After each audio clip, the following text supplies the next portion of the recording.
Halo Sobat Biota, selamat datang di Zona Sekolah. Materi kelima, bab sistem endokrin.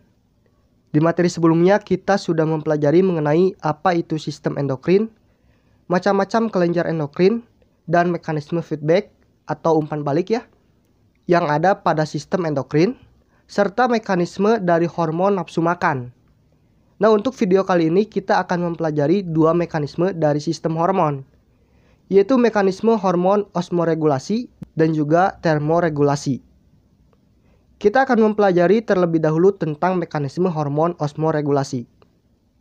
Jadi, simak baik-baik dan jangan lupa untuk dicatat, oke? Nah, pernah gak nih sob bertanya-tanya kenapa saat kita haus, kita akan mencari air atau merasa ingin minum air? Nah, jadi penjelasannya begini. Haus itu merupakan respon tubuh ketika kita sedang dehidrasi atau cairan di dalam tubuh kita itu berkurang. Nah, ketika kita kekurangan cairan di dalam tubuh, maka osmolalitas darah akan meningkat di atas kisaran yang normal. Apa sih osmolalitas itu? Jadi osmolalitas itu merupakan kekentalan. Kekentalan darahnya itu meningkat karena kurangnya cairan yang ada di dalam tubuh. Nah, jika osmolalitas darah atau kekentalan darah kita tinggi, ini akan menjadi bahaya buat tubuh kita. Makanya, saat kita dehidrasi, tubuh kita akan merespon supaya kita minum air. Tujuannya untuk mengembalikan kadar cairan di dalam tubuh. Dan juga osmolalitas darah kembali ke kisaran normal. Nah, pengaturan osmolalitas darah agar tetap di kisaran normal ini itu disebut dengan osmoregulasi. Nah, osmoregulasi ini juga sebenarnya melibatkan berbagai macam hormon di dalamnya. Secara umum, hormon yang berperan dalam osmoregulasi terdiri dari ADH atau antidiuretil hormon dan juga hormon aldosteron. Kita akan bahas mulai dari hormon ADH terlebih dahulu ya.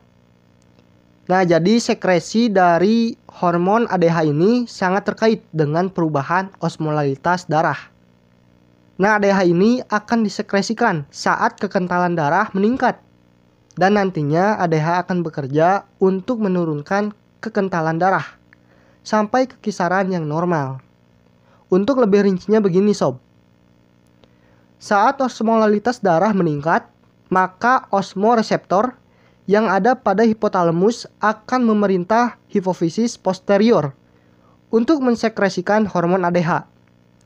Nah, hormon ADH ini kemudian akan ditransportasikan menuju ginjal dan akan bekerja pada ginjal untuk meningkatkan reabsorpsi atau pengambilan air pada urin. Nah, ketika reabsorpsi atau pengembalian air meningkat, maka air akan dikembalikan pada peredaran darah. Hal ini tentunya akan menyebabkan osmolalitas atau kekentalan darah itu menurun sampai ke kisaran yang normal. Selain itu, osmoreseptor di hipotalamus juga akan mengirimkan sinyal rasa haus dan akan memicu kita untuk melakukan aktivitas minum sob. Yang dimana tujuannya untuk meningkatkan kadar air di dalam darah dan menurunkan osmolalitas atau kekentalan darah ke kisaran yang normal. Nah, untuk kadar osmolalitas darah yang normal adalah sekitar 285 sampai 295. Nah, kemudian bagaimana nih jika kondisinya itu sebaliknya? Yaitu ketika osmolalitas darah turun, yang artinya darahnya encer kan? Nah, maka kalau terjadi seperti ini, hormon ADH ini akan diturunkan dan menyebabkan reabsorpsi atau penyerapan air di dalam ginjal akan menurun, sehingga kelebihan air di dalam tubuh itu dapat dikeluarkan melalui urin dan osmolalitas darah pun kembali ke kisaran normal. Nah, untuk peranan hormon ADH begitu ya. Jika osmolalitas darah naik, maka sekresi dari hormon ADH itu akan naik juga. Sebaliknya, jika osmolalitas darah turun, maka sekresi ADH juga akan turun. Nah sob, selain hormon ADH, ada juga hormon aldosteron yang berperan untuk osmoregulasi. Hormon aldosteron ini dihasilkan oleh kelenjar adrenal, tepatnya di bagian korteks yang tersusun oleh sel-sel endokrin. Nah, sekresi hormon aldosteron ini akan terkait dengan perubahan volume di dalam darah. Jadi ketika volume darah turun dari kisaran normalnya yaitu sekitar 5 liter, misalnya penyebabnya adalah dia terluka dan banyak kehilangan darah. Nah, hal ini akan menjadi stimulus yang mendorong peningkatan sekresi dari aldosteron. Peningkatan aldosteron ini akan meningkat untuk meningkatkan volume darah dan mengembalikan darah ke kisaran normal. Untuk detailnya seperti ini sob. Jadi ketika terjadi penurunan darah, maka sensor yang ada pada aparatus juxtaglomerulus atau JGA, ia akan mendeteksi volume darah dan akan menghasilkan renin yang sebenarnya merupakan protein, yang dimana dia berfungsi untuk mengaktifkan atau mengubah angiotensinogen menjadi angiotensin 1, lalu kemudian angiotensin 2. Selanjutnya angiotensin 2 akan bekerja seperti hormon. Dia akan mendorong terjadinya penyempitan pembuluh darah. Nah, karena tugasnya mendorong penyempitan pembuluh darah, maka angiotensin ini akan mengakibatkan aliran darah yang mengarah ke dalam ginjal akan menurun. Tujuannya supaya tidak terlalu banyak cairan darah yang dikeluarkan oleh urin. Selain itu, angiotensin 2 akan bekerja pada korteks adrenal dan mendorong sekresi aldosteron. Nah, hormon aldosteron ini kemudian akan bekerja dengan cara meningkatkan reabsorpsi air atau penyerapan air kembali. Dan juga Na+ yang terdapat pada tubulus ginjal. Nah, karena reabsorpsi air meningkat, berarti air yang ada pada urin akan dikembalikan ke peredaran darah. Dan ini akan meningkatkan volume darah kita sampai volume darahnya kembali ke kisaran normal. Nah, jadi begitu ya untuk mekanisme hormon osmoregulasi atau hormon yang berperan dalam pengaturan konsentrasi cairan darah atau cairan tubuh. Nah, selanjutnya kita akan mempelajari tentang mekanisme hormon dalam termoregulasi atau pengaturan suhu di dalam tubuh kita. Tapi sebelum itu, for your information sob, channel ini memiliki bab konten diantaranya zona sekolah, zona binatang, zona akuatik, zona tumbuhan, zona biobisnis, zona peliharaan, zona biotraveling. Channel ini dalam tahap pengembangan, maka akan sangat berharga bagi kami jika Sobat Biota semua membantu channel ini untuk berkembang, minimal dengan cara mensubscribe channel ini. Jadi, please for subscribe now. Nah Sobat Biota tahu gak kenapa saat kita kepanasan kita akan berkeringat dan ketika kita kedinginan kita akan menggigil? Nah, jawabannya sangat terkait dengan termoregulasi atau kemampuan tubuh untuk mempertahankan atau mengatur suhu tubuhnya agar tetap berada di kisaran normal, yaitu 36,5 derajat Celcius sampai 37,5 derajat Celcius. Secara singkat, pengaturan suhu tubuh seperti ini sob. Ketika suhu tubuh turun atau di bawah normal, maka tubuh akan merespon dengan menggigil, yaitu tujuannya untuk meningkatkan produksi panas tubuh. Sedangkan jika suhu tubuh kita di atas normal, tubuh akan berkeringat, tujuannya untuk melepaskan kelebihan panas yang ada di dalam tubuh. Nah, tapi termoregulasi ini terkait dengan sistem endokrin sob. Ada beberapa hormon yang terlibat dalam termoregulasi ini, yaitu hormon tiroid dalam bentuk tironin dan juga tiroksin atau T3 dan T4. Nah, kedua bentuk hormon tiroid ini akan disekresikan oleh kelenjar tiroid dan bekerja untuk menstimulasi metabolisme tubuh, sehingga memicu peningkatan ketersediaan glukosa serta produksi panas. Ingat ya, efek dari metabolisme tubuh itu adalah panas tubuh. Nah, hormon tiroid ini disekresikannya tidak dikerjakan sendirian oleh hormon tiroid, melainkan perintahnya itu muncul dari hipofisis anterior, yang mana ini juga di bawah perintah oleh hipotalamus. Nah, artinya respon termoregulasi ini sangat tergantung pada hipotalamus ya.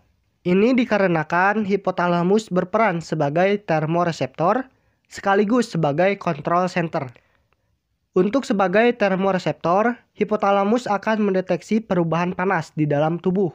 Sementara itu, sebagai control center, hipotalamus akan mengolah informasi yang didapatkan dari termoreseptor untuk melakukan reaksi yang sesuai Perintahnya itu bisa melalui stimulus sistem saraf maupun stimulus sistem endokrin. Nah, untuk lebih detailnya seperti ini sob. Kita mulai dari kondisi suhu tubuh di bawah kisaran normal sob. Ketika suhu tubuh rendah, maka reseptor yang ada di hipotalamus akan mendeteksi kondisi tersebut dan mendorong hipotalamus untuk menstimulasi sistem saraf maupun sistem endokrin. Tujuannya untuk mengeluarkan respon yang sesuai. Tepatnya hipotalamus akan mempengaruhi aktivitas pembuluh darah, kemudian otot dan juga kelenjar keringat melalui stimulus sistem saraf. Kelenjar keringat akan diperintahkan untuk inaktif atau berhenti untuk mengeluarkan keringat sehingga tidak terjadi pengeluaran suhu panas di dalam tubuh. Kemudian pembuluh darah juga akan diperintahkan untuk melakukan penyempitan. Tujuannya untuk mencegah panas tubuh bisa menguap. Terus otot. Otot akan diperintahkan berkontraksi. Ingat ya, ketika otot kontraksi maka akan dihasilkan panas sebagai efek sampingnya. Nah, artinya peningkatan kontraksi otot ini akan meningkatkan produksi panas tubuh yang berpotensi untuk meningkatkan panas suhu tubuh kita kembali ke kisaran normal. Nah, selain itu hipotalamus juga akan mengaktifasi aksi hipotalamus, hipofisis anterior, dan juga kelenjar tiroid untuk meningkatkan sekresi T3 dan juga T4. Kedua hormon tiroid ini akan meningkatkan aktivitas metabolisme tubuh sehingga menyediakan banyak glukosa untuk kontraksi otot maupun peningkatan produksi panas tubuh. Dengan begitu, suhu tubuh kita akan naik kembali ke kisaran normal. Nah, begitu ya, jika kondisi suhu tubuh kita di bawah kisaran normal. Nah, terus bagaimana nih jika kondisinya sebaliknya?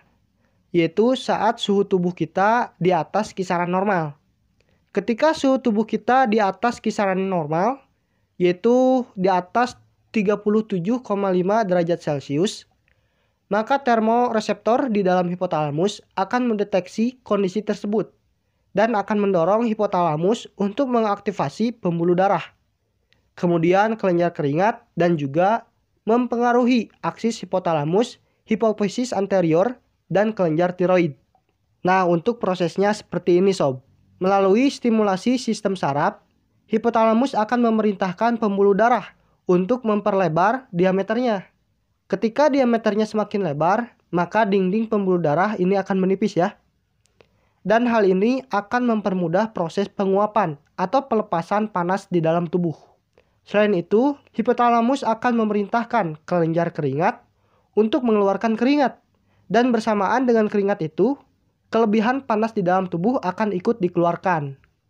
Nah, kemudian juga hipotalamus melalui sistem endokrin akan menurunkan aktivitas aksi hipotalamus, hipofisis anterior, dan juga kelenjar tiroid. Nah, jika hormon tiroid itu menurun, maka aktivitas metabolisme tubuh akan menurun juga. Artinya penghasilan suhu panas di dalam tubuh akan diturunkan. Nah, hal-hal tersebut akan mendorong penurunan suhu tubuh kita, sehingga suhu tubuh kita yang panas akan kembali ke kisaran normal. Nah, jadi begitu ya untuk peranan hormon atau mekanisme di dalam termoregulasi serta di dalam osmoregulasi. Semoga apa yang saya sampaikan bisa berfungsi dan hidup buat Sobat Biota semua. Jangan lupa tonton dan pelajari materi selanjutnya serta video pembelajaran lainnya. Jadi, see you next video sob.